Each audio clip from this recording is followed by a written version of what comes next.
Welcome to Bedroom Studios Podcast, the podcast where we talk about what goes on behind the scenes in a musician's world and bridge the industry gap by bringing their stories, expertise, and advice to early career artists. Subscribe to join us for a fun chat about life as a creative person, tips and tricks for pursuing an artistic career, navigating the music industry, and more. My name is Emma Della Rossa. I'm a singer-songwriter based in Toronto, and today I'm interviewing Luther Mallory. Luther Mallory is a renowned artist performance coach, keynote speaker, and music artist. He's an expert in teaching stage presence to performing artists and business professionals. His focus is on the psychological barriers holding people back from accessing their most fearless and confident selves on stage.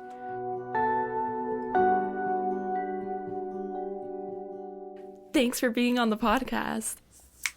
Emma, thanks for having me here. I'm really excited to have you on and to kind of go deeper into all of the things that you talk about during your coachings and your workshops. I'm very excited because I'm so personally invested in this sort of stuff. It's gonna be good. It is gonna be good. And it's so nice because you're personally invested in the community as well. Mm-hmm. Like we've got a little budding community there of expressive creative people. That's 10 people strong right now, and you're one of them. So we're talking about this stuff all the time. So it's awesome to do this. Yeah, I'm really grateful that I first heard of you. Period. In February maybe or March of this year, you did a workshop with CMI in Toronto, and I went because Jay, who is also on the podcast, invited me to go, and I had no idea who you are. But I almost cried during the workshop. And it was just like, it was in that time, in like that space, I wasn't doing well mentally. And that was like, just like a wonderful moment of connection. Because at the end of the workshop, you had everyone playing music together. And I was like, yeah, I love this. I love this stuff. Oh yeah, nothing like human connection, eh? Yeah. Mm-hmm. So to start off the interview, can you introduce yourself to anyone in our audience who has not heard of you before and give a little bit of background on what you do? Sure. Luther Mallory, consider myself a performance coach for the last 11 years or so, which is a vague and annoying title, sort of. But basically for the last 11 years, I've been working with artists and stage performers and people in general, but those are my people, artists, on the expressive skills of presenting yourself. So I kind of look at, performance on two sides, the technical side and the expressive side. And, when you think about coaching or in performance, you kind of think about the technical skills of precision. Like as a vocal coach or something, you'd think about where to put this thing and that thing to make a good sound. I prefer to come, because it's my nature as well, from the expressive side and look at, why do you feel like garbage? What about that? Like, could we fix that? And then you might actually want to do the precision thing, or you actually might get interested in learning the skill, or you might pull off the thing that you've decided to do on stage or on camera. So really that's been my entire premise of my life is this, what if we enter from the expressive side, and that unlocks the technical side? Because we all started expressive, and then it got buried by all of this, all of the rules and expectations of the technical side. So that's been my work, is helping people in general, artists in particular, unlock creativity and self-expression that they have suffocated like everybody does. Mm-hmm. Yeah, sorry. Pause between. Wait. No. Now I have to say something. This is the thing that I edit out in every episode. Well, but what if you don't? So this would align with what I'm talking about. This would be the expressive stuff, right? This is actually the fun moment that happens that knocks us both into spontaneity. The audience, whoever's watching right now, gets to go, look at you guys. Are you guys people? And you go, yeah. And then we got to continue from there. So I would just say, let it ride. Like it's a really trust building this. Yeah. I'll keep it this time. Yeah. Good. Yeah. I love that. Yeah, we'll do it. We'll do it. Right. All the fun stuff comes from spontaneous moments exactly like Yeah. this. Something I really like about how you approach your, I guess, philosophy on performance is that you take all of these things that everyone experiences, every single person, every single artist experiences, and you distill it into like this method of like, yeah, you're experiencing this. It's this is what it is, and then these are steps that you can take to navigate it, or not to fix it per se, but to, to open yourself up and to have more self-acceptance. And I really appreciate that. I've had a lot of conversations with you and been like, I think like one of the first time I spoke to you at that workshop, I was like saying something like, oh, my anxiety, oh, my depression, oh, I can't do this. And you're like, no, this is just this. It's just these 3 steps. This is what it is. And I'm like, oh. Oh, that's nice. Yeah. I mean, that's the trick to it, I guess, is like, I divide everybody into 2 categories for simplicity: technical dominant creative people and expressive dominant creative people. And the technical dominant people tend to want to attack things from thinking and crafting and precision and discipline and organization. The expressive people typically want to approach from grabbing light beams from the ether and inspiration and imagination and that kind of thing. And just to know that immediately about somebody from a few questions can really allow you to just go, okay, so look at that. You've trapped yourself like everybody does over here on the technical side, which is going, okay, this is where progress is made. Society lives here. Everything's happening right here. And you go, okay, but remember when you were in the womb and it was only this? And then piled on all of the rules and expectations of the society we're in and got traumatized and all of that. And then because you got a big, beautiful brain, you trapped yourself here on the technical side. You go, there's probably why the depression and why all of that. And then the expressive return is the key term that I like to use for, oh yeah, so come on back over here by way of meditation or by way of discipline or any way you like, actually. But to come back over here and realize that there's nothing really to do. And it's like that simple, but of course not easy at all. Because getting trapped in your brain for a decade or 3 decades or 9 decades makes it awfully hard to, escape the trap of the rules and expectations and remember that there's not always an objective. Like when you're watching a movie on a Saturday night to relax, but your brain's going like, you should get the fuck back to work, you idiot. And you're going, okay, but we just, like, that is good. You need to do that. You need to relax your brain. Hard to do that. Yeah. But simple in the steps of find a way to make the expressive return. Remember who you really are without a job. There we go. Now I have to say something. Now it's your turn to say something. No, it's my turn. It's my turn. What will she say, everybody? I could say anything. Absolutely anything. Petunia Charles. Onion. Onion. It works. And of all the things. Can you talk about this is like a big, massive question. Can you talk about the expressive creative method and what that is? Yeah. So, I started as a musician at about 16 or something. I was bound for the NBA up until 16 or something. Not that I had the skills to do that or anything, but that's what I wanted to do.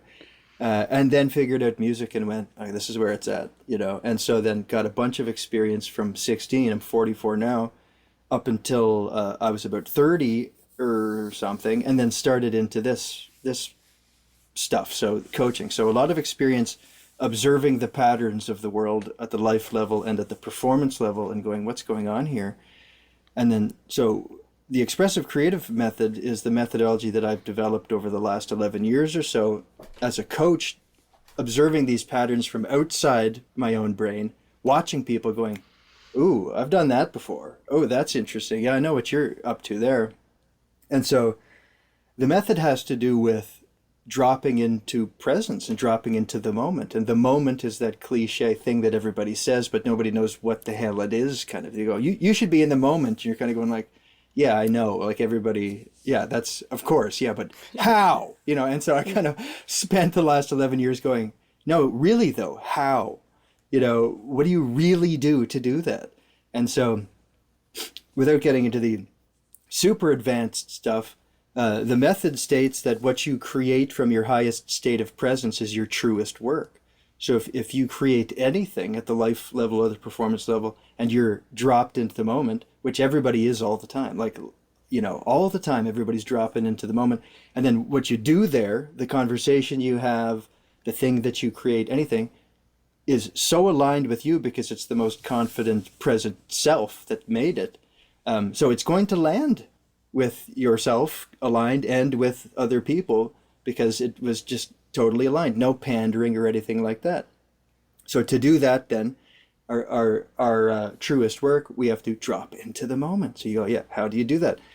Well, first acknowledging that there's a controlled middle, as we call it in the methodology, which is this place between presence, not in the external world, present with Emma right now. Hey, Emma, there you are. Hey. Yeah, right. So here's the external world, or I'm in my room and you can really tell, like there's objects here. Here I am in the environment, or the internal world back here, thoughts and feelings. I can escape into my breath right now. And you can sort of start disappearing and I go internal like that. Well, in between those focus positions there that are very present is the middle, the controlled middle that feels like control, but it's an illusion. And it's really just the place to analyze and judge. It's the place that you go to chat with your brain. And your brain goes, so is that good? Is that interesting? Are you worthy of this? Was that on pitch? Is that the right? So it's opening the discussion in your brain. So there's the controlled middle. So awareness first of the controlled middle is the first step in the expressive creative method. You go, okay, I'm in the controlled middle right now, and I'm not present, and it's not useful. I'm not doing anything analytical that's good. It's just like ruminating or rolling the, kind of thing. And so awareness of that, and then you get to choose an element out in the external world or in the internal world. An element is anything that you could focus on. So I could take the laptop, for instance, and look at the piece of metal and plastic and go, all right, I'm going to focus here and see it as a piece of metal and plastic. There it is. Look.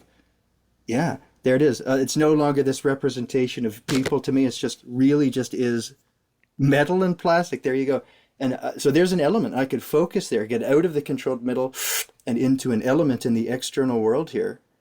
And then if I give it energy too, and I really care about it, I could make it exciting enough that it's more interesting to me, this element, than judging myself. And that's the real key to the methodology, is what can you focus on that's more interesting and exciting to you than judging yourself?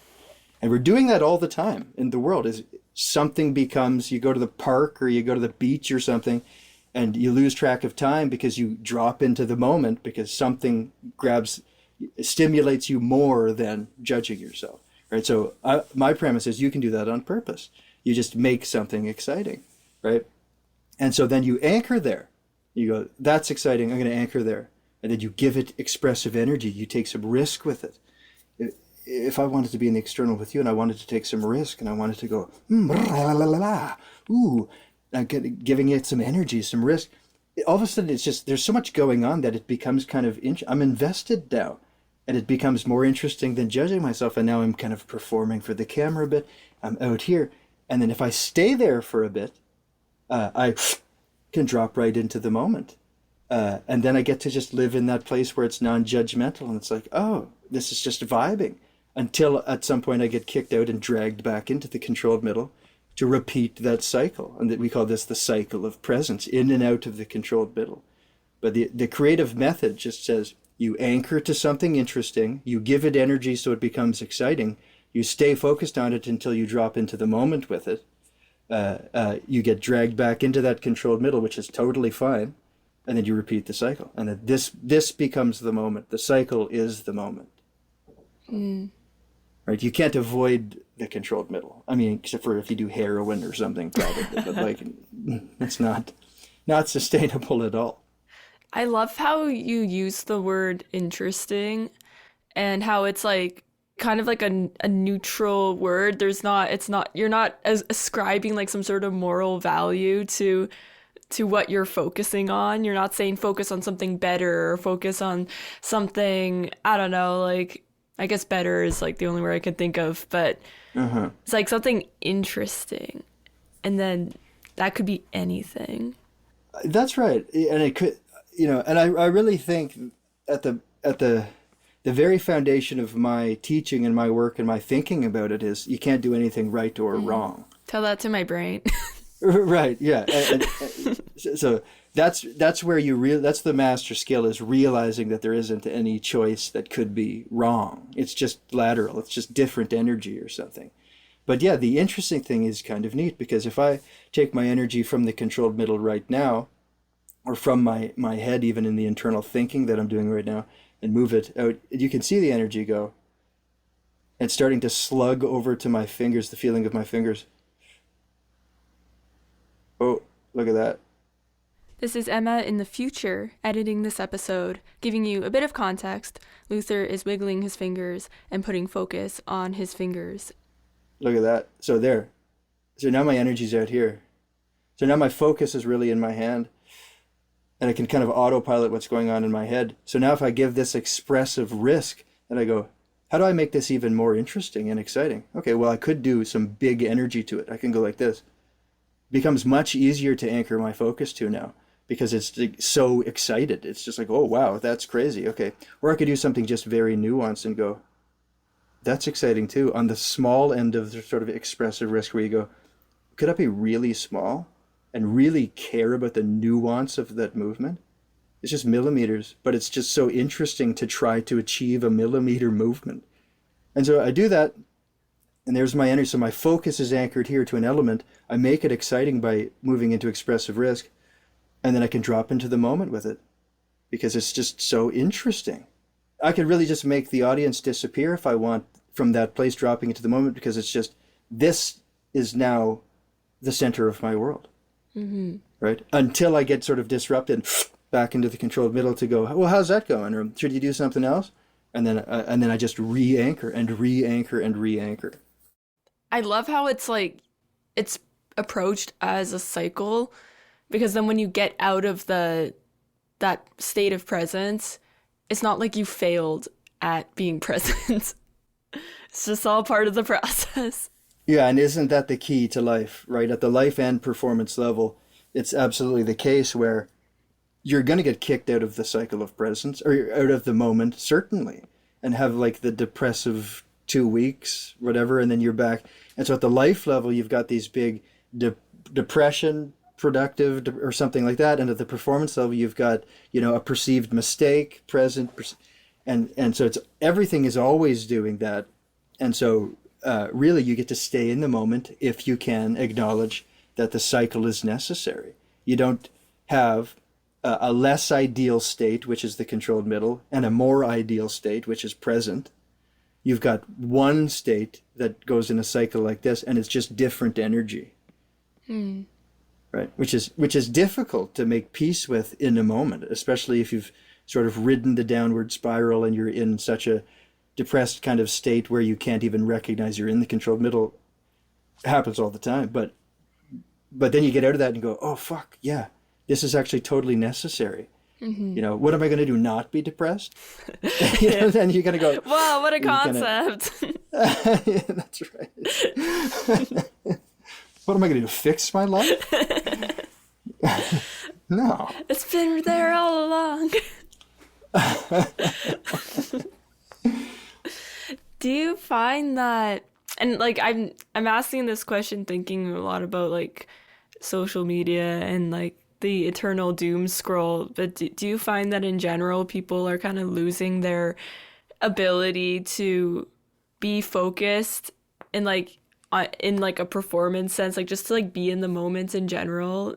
Is this like, do you know, feel like there's like some sort of trend happening? That's an interesting question. I mean, I guess so, because social media and the quest for fame, if you want to even say that, the quest for attention, if you like, but really it's the quest for fame, has thrown kind of the culture into a sort of like mad scramble for attention. Like this weird thing where it kind of used to be that artists were seeking attention, and now it's like anybody ever is seeking attention for anything. Like there's that guy on TikTok, for instance, that like knocks over lighters really fast. You ever see that guy? No, I've seen the guy that hangs from stuff. It's like, how Well, many hangers can hold my body weight? yeah. Yeah, so same thing. Like, 20 years ago, could you monetize that? Like, could you build an audience around that? Like, there's two competing guys that I watch on TikTok that, like, will hit go on a stopwatch and then, like knock six lighters off a table and then be like, see? And you'll be like, yeah, like, it's fast, I guess, compared to what, I don't know. But yeah, I guess. And that's really interesting that, like, anyone on planet Earth now is going, hey, should I try to get attention for the thing that I do? Like anything, and then try to monetize it and try to scale it and then I'll build a landing page and so you kind of want to go, no. And kind of also like none of this should have ever happened at all. Like probably there's a better world that exists where social media was never created and certainly not AI, but here we are kind of thing. So I do think it is the case where it's awfully weird to grow up probably in a world where you're almost expected to get everyone's attention for everything. Like, what's that going to do for you? Fuck your mind up, of course. Yeah. Yeah. It also sends you out into the world posturing all the time, right? It's like the problem of a performer is that where you go, okay, so my livelihood even depends on strangers validating my choices. So you get off the stage or off the camera and then you're walking down the sidewalk and you're posturing up when someone's walking towards you because you're so used to, I better like, this means something that this person accepts me. Yeah, I just do that because I want to get a boyfriend.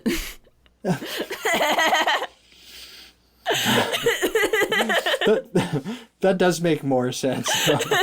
For mating, that does make sense. Yeah, I like that. But nice also to like be able to go, when am I not on boyfriend searching time? Now, okay, then fuck off with that. Don't think about that. But really hard then when you're inundated all the time with how do I move forward in society and how do I get people to pay attention to me and how do I look attractive enough for a boyfriend or all of these things. Super exhausting, super shoved upon us from society. And what's lacking in most people now is a break, again, the expressive return, coming back and going, could I do something for an entire day that has no objective? Because then I could rest my fucking mind enough to refuel to jump back into the game of society. I don't think I've ever done that in my life. There you go. Whole day. Yeah. Oh my gosh. Right. Yeah. So if you were working with me, so if you were in my program, for instance, that's what we'd be doing. Like we'd be going, let's get rid of social media for 2 months and just get into skill building and creative stuff, and at the life level, spiritual level of reconnecting with expression with no objective, so that when you're done, you're connected to your art and yourself so much that when you hop back into the game of society, you're presenting your truest work. Mm-hmm. Right? Because it's so bogged down by fucking the expectations of sharing everything. It's something I notice a lot in like artists and also in myself, is that like especially indie artists, it's like we're expected to do everything and we feel like we have to do everything because we're the ones managing our careers, but then we end up spending so much time on things that aren't like, it's not that they don't matter, but at this like very early stage in our career, they're not the things that are going to move us forward in the way that we want. But we spend so much time on it because that's what we're being told to spend time on. But then because we're having to spread ourselves so thin, we're neglecting the things that will actually move us forward, aka skill building and networking and connection. And expressive access. Yeah. See, that's not even on your list. That's so interesting, right? Like skill building, networking, all in a sense still in that on that technical side of things. But you also go, how do you create something super badass, meaning aligned with your excitement? Which is, does it involve skills? For sure, But you come over here and you create something. You play the guitar or something. You sit there until you go boom. And then you go, oh fuck. As long as you're not giving it a job right away to win you a Grammy, you'll go boom, boom, boom, boom, and you like that rhythm. You go, oh, and you anchor your focus and you go boom. You can already see me starting to actually like drop in with that. And then you create something from there, and you just kind of like really push the expressive risk. And then you have a guitar part that's so aligned with your excitement that why wouldn't it find an audience? Like it's such a fucking sick thing that was non-judgmental and created from expression. And people are attracted to that. Like, regardless of what the project is, people are attracted to somebody presenting something with confidence and someone being like all in on what they're doing. Yeah. So you compile a song that's 60 tracks worth of stuff, but everything was created, dropped into the moment, and you only keep the takes that were totally dropped into the moment, then you've got a crazy good song. And it has nothing to do with structure, craft, anything. You got a crazy good song because it's aligned with your energy, and there's somebody that aligns with your energy at the life level that's going to pick that up because they can tell and they can feel that you created it from that energy. So regardless of, is this right for a sync placement? I don't know. Like maybe, but either way, create it from expression and then throw it into the game of society and see where it lands. It's going to land somewhere rather than let me crowbar this song or this piece of work into some market or into some demographic or something. That's pandering. Everybody will see through that, at least on the subconscious level. Yeah. It's interesting because if you were to have asked me where I fall on like expressive side versus technical side, I would probably say expressive side, but like I don't think this like I have so many emotions, but then like I approach everything so technically because I'm so judgmental of my emotions, and I need to have some sort of structure to feel like I'm doing a good job at being a human. Yeah. Well, I mean, the paradox sort of is that part where we have the, those mechanics of the technical side and the expressive side, and which dominant side are you? Knowing that everyone is an expressive, and the technical people have systematically buried that. Not always, of course, but like that can happen where you start to, you grow and you experience life, and then you go, I've got a pretty big brain. I should use that. And of course you do. And so then you use it for everything all the time, including to hide from your feelings, including to whatever, because you're so good at engaging with this big brain, right? And then you learn the skills and you learn more about the game of society and all of that. And so you kind of just end up hiding there. But it's really interesting that everyone at the beginning was pure expression. And so you go, well, that is me then. Like, what happened? Well, you just learned about how to be a person. Now you think you know. And then you put all of your experiences in this backpack that became your self-image, and now you keep just rifling through it. You put it down for a second to rearrange the shit in it to go, maybe this is just how to live? And you go, taking the backpack off is how to live, really. Like, just get rid of the self-image, come back over here. So again, for you, if you think about yourself over here as this dominantly technical person, and using that as a really genius level skills that you've got to do that, but that going, what do you need to feel better actually? Definitely to reconnect with your expressive side by way of a meditation practice or a spiritual practice or anything that can open the gateway back to expression, and then get serious about that practice so that it locks in and you go, this is valuable.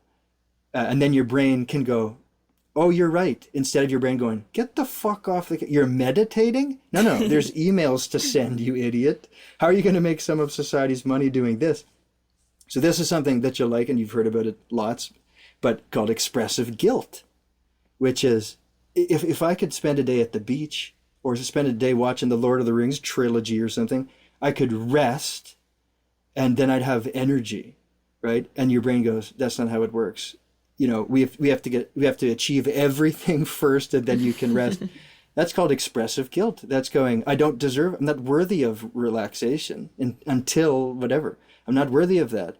But meanwhile, the answer is, yeah, you have to do something with no objective so that your beautiful brain can sit in the hammock for a few hours and just go, oh God, thank you. I don't have to do anything. No, just relax, baby. That's okay. And just feet up, and then when your brain gets back up, it goes, I actually feel great. We could do stuff in society now rather than just grinding, expressive guilt. I don't like that. I don't like it. Tell me about it. What do you not like? When I spend too much time not doing anything, I fall into a lot of thought patterns that are not really all that great for me. Yeah. Mm-hmm. And then I usually don't sit with it long enough to get to move through it. I'm like, no, it's back. Let's just we gotta do something. Go do something. So using the technical side of your life as a hiding place, right? Yeah. So coming over to the expressive side and going, ooh, if I spend any time over here, my brain starts to fill the time with thinking about my trauma, thinking about what I'm avoiding, thinking about what I'm afraid of. So let's get the fuck back over here. And then just spend another 2 years grinding, not getting anywhere, instead of going fuck, there's some stuff to face here that I actually have to, or I'll just keep saying, no, it's because, I'm a hustler. And you go, what? Okay. You know what I mean? So there you go. So the expressive guilt is keeping you away from here for a couple of good reasons then. Yeah. Avoidance of dealing with what's underneath everything, what's in the backpack, right? What's in there? No, just keep carrying it. Don't even fucking look in there. And this training from society that says progress is made here. This is not valuable. And because you don't want to be over here anyway, you're perfectly happy to go, no, that's true. Let's just go over here. Mm-hmm. So we would work on this foundational idea of, can't you see that this is where energy is created? Right? Even logically, can you see that? Yeah. Yeah.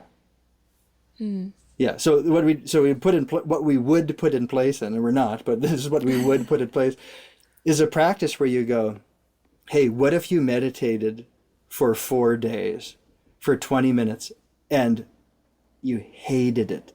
And that's okay. So you came over to the expressive side and you put a timer on for 20 minutes and you let your brain scream at you for 20 minutes going, what? This is such a waste of time. And you go, I don't care. I'm still just going to sit here for the 20 minutes and see what happens. And what you're doing there then, instead of I'm meditating, I'm unlocking my expressive life. Oh, no, you're making your brain furious at you. Mm-hmm. But at least you're disciplining your brain and saying, I'm actually in charge. You're not in charge, I'm in charge, and we're sitting here for 20 minutes, even if you scream at me. And on day 4, just to see if there's any difference, if there's any sort of okay, after 4 days of that, is your brain going, okay, I'm kind of getting it, fuck you still, but I'm kind of getting it, and if you did 2 weeks of that, would your brain be going, now we're getting some patterns here, locking into the breath, and that's interesting, or or we're visualizing some stuff and I'm kind of seeing a future, which is interesting. And so training the brain, but to fix the life, coming over to the expressive side and putting it into a practice like anything else. Like, when you quit the gym because you're depressed or whatever, and then you go back to the gym and the first 3 days of exercise is like, what the hell is this? But then you get back into momentum. That's what you'd be looking for in the meditation. Yeah. I feel like I do approach exercise in a similar way when I go on my hot girl run, and I'm at the door, I'm like, I hate this. I don't want to go. Don't make me go. I don't want to be a hot girl. But how else will I be a hot girl? Yeah. So exactly the same thing. And then, so if you do the 4 or 5 or 6 of those kind of consistently, does it get easier? Yeah, well, okay, it's interesting. For me, when I set goals and or have some sort of accountability to myself, because I was exercising mostly like for my mental health, to like improve and like just like general fitness, and to be a better singer. So I had like my little notebook where I would just like day 1 ran 3K or something. I just like write down what I did and like maybe a little paragraph about how I felt like garbage today kind of thing. But like I made my goal to like have some sort of movement every day, and I had like I don't know, like some sort of threshold of like I want to do this much exercise every day. And I did, and I felt so much better, and then I burnt myself out. And so I realized after that because I was so afraid that if I missed the day, I would fall off the horse and I would just stop doing it. And then I burnt myself out and I got sick and I had to take like 3 days off. And then I got back into it and the thing I was afraid of didn't happen. And so, but then I also realized, I'm like, oh my gosh, I have to learn how to actually listen to my body. What? Like I have to learn how to be gentle with myself and to make adjustments to my plan if I'm having a slower day, or like I have to be malleable with myself. I can't just push myself like a robot. It's crazy. Right. Crazy. And it's like addict behavior, isn't it? And because it is. It's like addicted to society and outcomes, right? Mm-hmm. Where like about, I don't know how many years ago, quite a few years ago, I ran and it was like I'd never really done that before. So I went out running and I ran 2 kilometers or something, tracked it on the phone around the block, and I went, that's interesting. And then 2 days later I went, well, I ran 2 kilometers. A 5-kilometer thing is a thing. So I might as well just run that because like I'm not going to do this again probably. And so I just ran 5 kilometers. It was very difficult. And so then 2 days after that I went, okay, I'm in the momentum of it. I might as well run 10 kilometers now that I'm in the momentum. And so I just ran 10 kilometers, super difficult. And then 2 days later I went, well, I might as well run 15. And so I ran 15. And when I got to 15 on that one, I went, I don't know if I'm ever going to do this again. What's a half marathon? And I looked it up on the phone while I was running, and I did some bad math and realized that it was 26 kilometers as a half marathon, which is not, it was 21. But anyway, so I ran 26 kilometers. And so I just did a half marathon in like 6 days of training or something, like it was awesome. It was just like, it was such a battle for my soul and everything like that. But then kind of the next day I went like, that is crazy behavior. Like it's like I'm either going to run every bit of the running or never run ever. And it's super addict type, all or nothing sort of behavior. And I just really remember just going, that's incredibly not sustainable. Like I'm just going to get a supreme victory that I'm going to ride for 3 months and then do nothing for a bit. And no, it just can't be that way. So I started to acknowledge that in myself too. It was just like, this is so tied, and like your thing, so tied to outcomes. Like if I miss a day, then it's meaningless or something. Well, no, it's still for your mental health. The only thing now getting in the way of your mental health is the rules and expectations you're shoving at it. Mm. right? So it would be also interesting to say to you, like, try to go for a run and don't time it and don't measure the distance, and try to pay attention to your body and just go, that's interesting. And have your brain scream at you, well, what does it mean? What does it mean? And you go, nothing. Let's try this. Hey, brain, let's try this. Let's try to run and have it mean nothing except for interesting energy in the body. Mm. You know, to just re-tap into expression and go, what's it like to tell your brain, let's try some stuff with no outcome, and have it go, fuck you. No, that's not how we do anything. And you go, I'm going to be the boss of this, and let's try some stuff. Mm-hmm. You know, because when you're doing your hot girl run and you're like, I don't want to do my hot girl run, whatever, that's your brain going, no, no, no. But you, your higher mind is going, we're going out anyway. And so you defeat your brain in that sense. And that's where you get the power back, right? Mm-hmm. Your brain doesn't want to be in charge anyway, by the way. Like, you empowered it, right? Like, look at, see, you're going like, why are you so fucking mean to me, brain? You know, and in a good moment, your brain goes, you're the only one here. You know that, right? And you go, no, you're mean to me. And you go, no, you're mean to yourself. You've empowered me, your ego, to, you know, shackle you and fucking yell at you, but I don't have anything to do with this. In my head, it's like, why are you so mean to me? Because you suck. Yeah. And you're like, who is talking and who is listening? It's such a trip. Yeah. I walked in a field one time, years and years ago, and I was saying something to myself, I don't even know what, just something, some idea, and my brain just said, like, you know, fuck you, that's stupid. And I just went, wait a second, who is that? You know, who's saying that? Why would I do that? If this is a voice I made up, why am I talking to myself this way? It makes no sense. You could kind of get that separation from the ego and go, I'm sorry, my little friend. I have empowered you to control everything. You never wanted the job. Like, your brain that's always yelling at you doesn't want to be. Remember when you were buddies? Like when you were 6? When you and your brain would just like make up games and stuff? You and your brain just making up games. No judgment, no consideration. That's what your brain wants to be doing.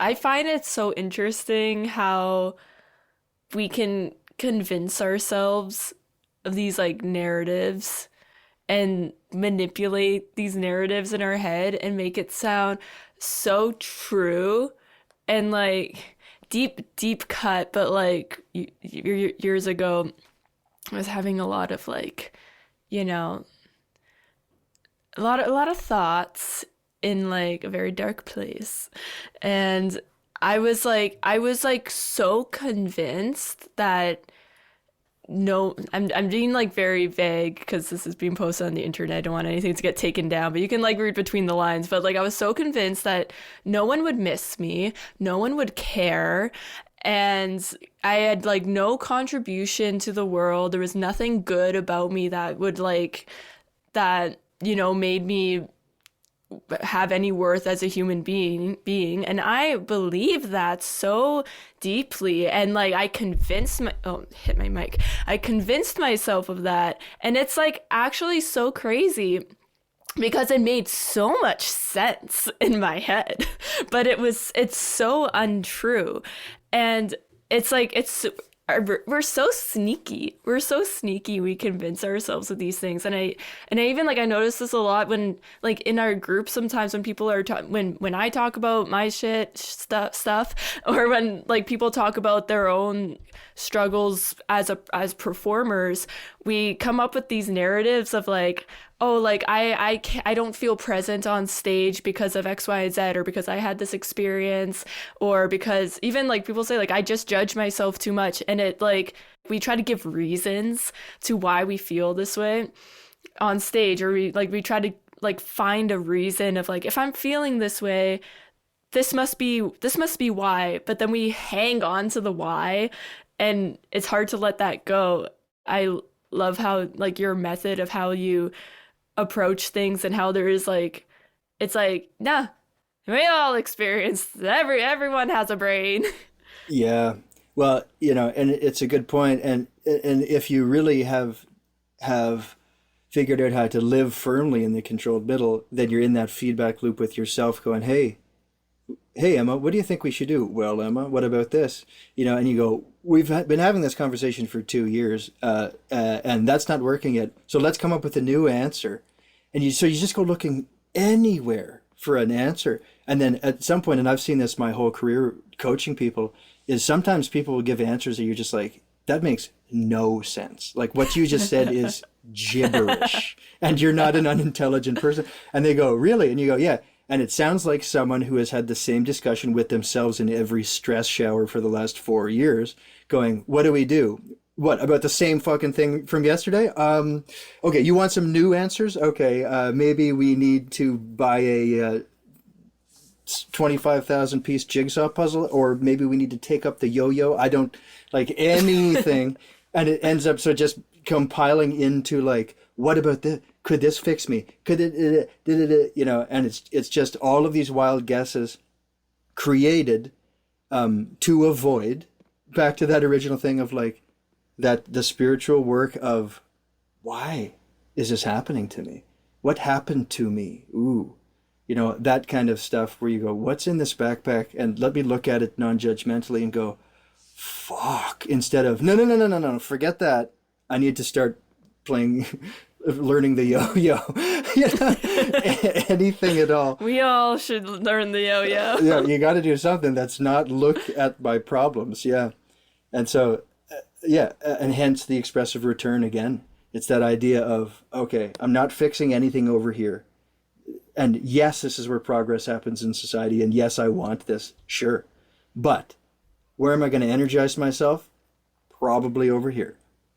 And so it's the expressive return over there, and start to do some heavy lifting on the, what the fuck is really going on here?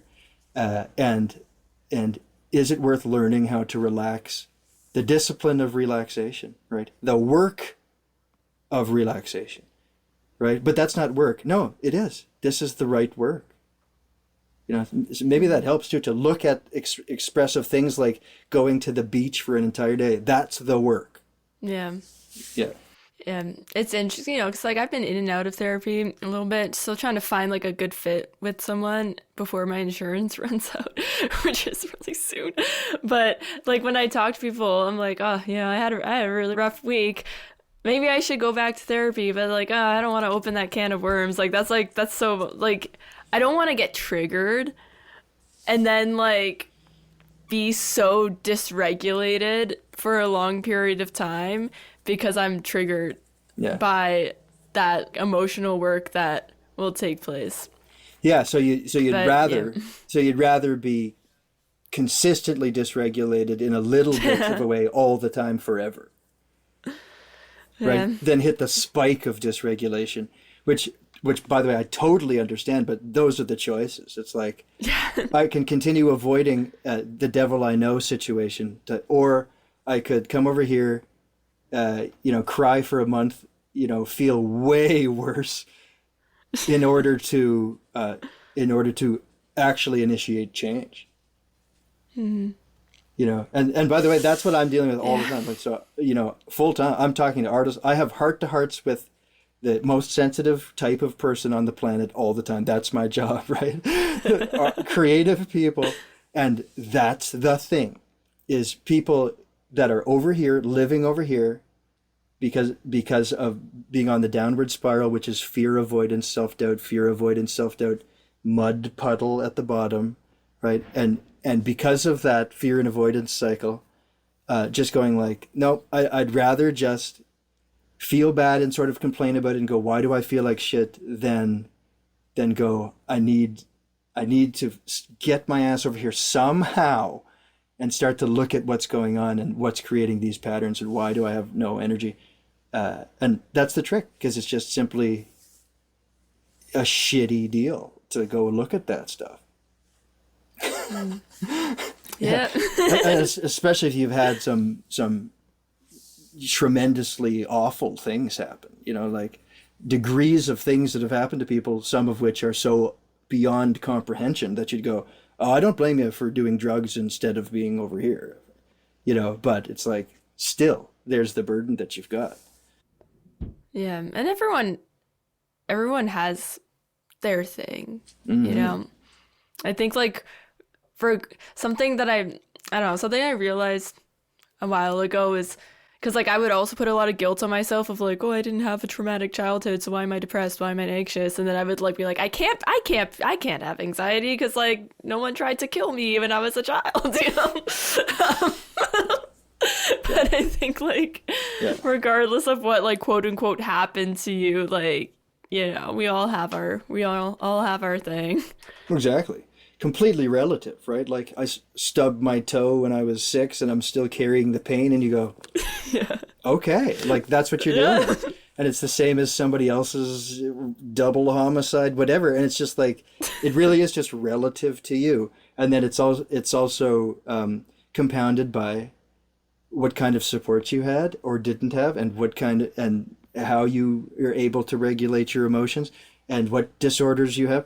So it comes back to the thing that we were talking about too. Like, I don't do any judgment of anybody, and I don't think there's anything right or wrong with anybody's anything, because of that unbelievable melting pot of shit that everybody's dealing with in terms of genetics and social constructs and talent. Holy fuck! On top, all of this stuff that's just like, oh no, this is what I'm dealing with, and you go, holy shit, okay, that's weird. Like, that's a new version of that. That's just like, everybody's got a bar graph with everything on it, and it's just this one's that, and this one's this one, and there's 14 million of them, and you go, so that's you, and you go, fuck. Okay. It's weird. How do you okay, wait, sorry, slight change of topic, but not really. To be your true authentic self, you're not going to please everyone. And you have to have a little bit of a spine. You have to like, you know, if you're going to confidently do something or say something, it's not going to please everyone. So how do you grapple with that, and how do you be yourself anyways when you know that you're probably going to offend someone by having a original thought? Yeah. Well, and it's better than that. Like, you're probably not going to please everyone. It's better than that. You're going to please almost no one, right? And so this is when we get into that thing that I like, which is the 3% rule of, you're looking for 3% of people to get you. And the reason that you risk being who you are totally is because that helps your 3% identify you as an expressive leader for them. And it also helps the 97% of people go, oh, I don't like that. And you go, good. Yeah, so you leave and go find somebody else, So where everybody's stuck is going, I'm afraid to risk sharing who I am. And you go, well, you're not going to find those 3% then, because they're going to be like, well, I don't know, I'm not sure. But if you can be exactly yourself, yeah, you'll find them. So the first thing is that idea that almost nobody would get you if you were totally yourself. And that's the same with absolutely everybody, right? So you can kind of just make peace with that idea. And then also look at the idea that, like, the job of to be a creative person in society is to be the damaged adult that is willing to risk sharing. Yes, I have suffocated my expression as well, but I'm willing to try this and email somebody to get on an elevated space and tell you about it. Or get on camera and tell you about it. So if you want that job of expressive leadership, it is completely required of you to share who you are with people. And if you don't, then you shouldn't do it. Like, if you go, well, I'm afraid of that, and you go, well, that's the wrong job then. Be an accountant. Be a non-audience facing entity on the planet, right? So there's all sorts of options to not share with people. Be a mechanic or something and go, no. But if you want, so if you just go, but I really would like to move people with my work, with my opinions, with my art. If you have that inclination, then you go, okay, so you're vying for the expressive leadership position. Almost nobody's going to get it. It is your job to share fearlessly so that the right people can, and you simply just accept right up front that the people in the comment sections on any of these platforms are the fucking people that are willing to go, shitty haircut. What? You're doing that? That's what you're out here doing? Yeah, that's what people that, like, most reasonable people don't comment at all, right? Like, I never fucking comment unless it's nice, but, like, I never do, you know? So those comment sections are just filled with people in the 97% that are in the small percentage of those people that not only dislike you, but want to tell you about it. And that compiles into people going, oh, nobody likes it. You go, who? Well, the comment section had 15 comments about how shitty it was. Okay, so that's the subsection of people that are willing to be publicly annoyed at stuff, which is really weird. And that is not a representation of everybody at all, right? And so these are the kind of things you can put in place logically and just go, okay, yeah, that makes sense. And then start to take some expressive risk, start to attract some haters because you're actually risking enough to do that. Realize when you have your first hater come through that you don't care nearly as much as you thought you were going to. Somebody goes, I fucking hate that. And you go, I don't care. Oh, I don't care. Okay. And then you kind of get over this first barrier of being seen, which is, what if people don't like it? Good. Yeah. Look at all of the famous people in the world that are dealing with naysayers and are not crumbling from it. So what's happening there? Mm-hmm. And you go, oh, they've pushed through that barrier. People are coming through going, I don't like it. They're going, I thought this would crush me, but it doesn't. I don't care. Because these people like it and whatever. So there's kind of like a mixed bag of things that you can just look at logically and go, yeah, that's how. But the best one being 3% of people will get you if you are yourself fearlessly. Everybody else won't, and that's the point. Mm-hmm. I love that. I have 2 more questions, okay, but they're really quick. They're like the last questions that I ask everyone, and you can answer them as briefly as you want to. Sure. Okay. What piece of advice would you give to an emerging artist beginning their career? Try to take expectation off. Try to not go down the marketing guru rabbit holes and stuff like that immediately, and try to stay in the open field of innocence as long as you can and create cool shit and learn skills, right? To bolster this side, the expressive side, get good at singing. If you're a music artist, learn how to sing. Learn it. Like, I emphasize that because, for fuck's sake, so many people go, I want to be a professional storyteller with my voice. And you go, do you practice your voice? And they go, no. Why? Learn it. Like, it's such an interesting skill to master and learn. Then you can be even more expressive with it. But I'd say skill building and expression on this side and finding your sound without getting inundated with how do I monetize. I'll tell you how you monetize. Make incredibly cool shit that is so aligned with you that somebody might pay for it. Yeah, but it's certainly not going to come from, and this is the problem with the marketing gurus, is they're going, here's how you get 1 million views, and you go, I love 200 view jail. I love it. You know why? Because 3 people comment and then I DM them and say, you should come to my community. Why am I looking for 80,000 people to watch anything? I don't care. Right? So that's where you get stuck in the, I like my definition for fame. I like the most money and the most people. That's what people think. They go, I need the most money and I need the most people. You go, no, you don't. I swear to God, you don't. So starting out artist, get obsessed with skill building and expression and uniqueness and the interesting shit and excitement and why is it fun, and stay there and don't let the game of society drag you in and now you think you need to monetize every fucking thing. No. It's good advice. Last question is, what music recommendation would you like to share with our audience? I would like to share Aiko Tomi. Aiko Tomi is a Toronto synthy hyper pop weird Japanese Chinese artist, and she is super fun, super lyrical and interesting, really vibey and cool, high energy and frantic.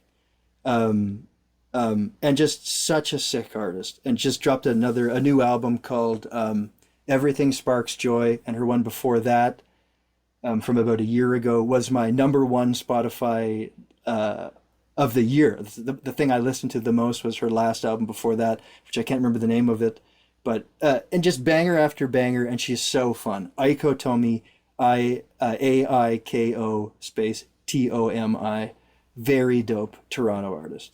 Very cool. That's the end of the interview. Thanks so much for being on the show. Thank you, Emma. It's just a delight.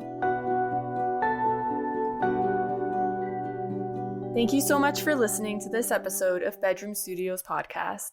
Don't forget to add this podcast to your playlists and follow us at Bedroom Studios Podcast. You can follow Luther on social media. All links can be found in the episode description. Thanks again for listening, and we'll see you in the next episode.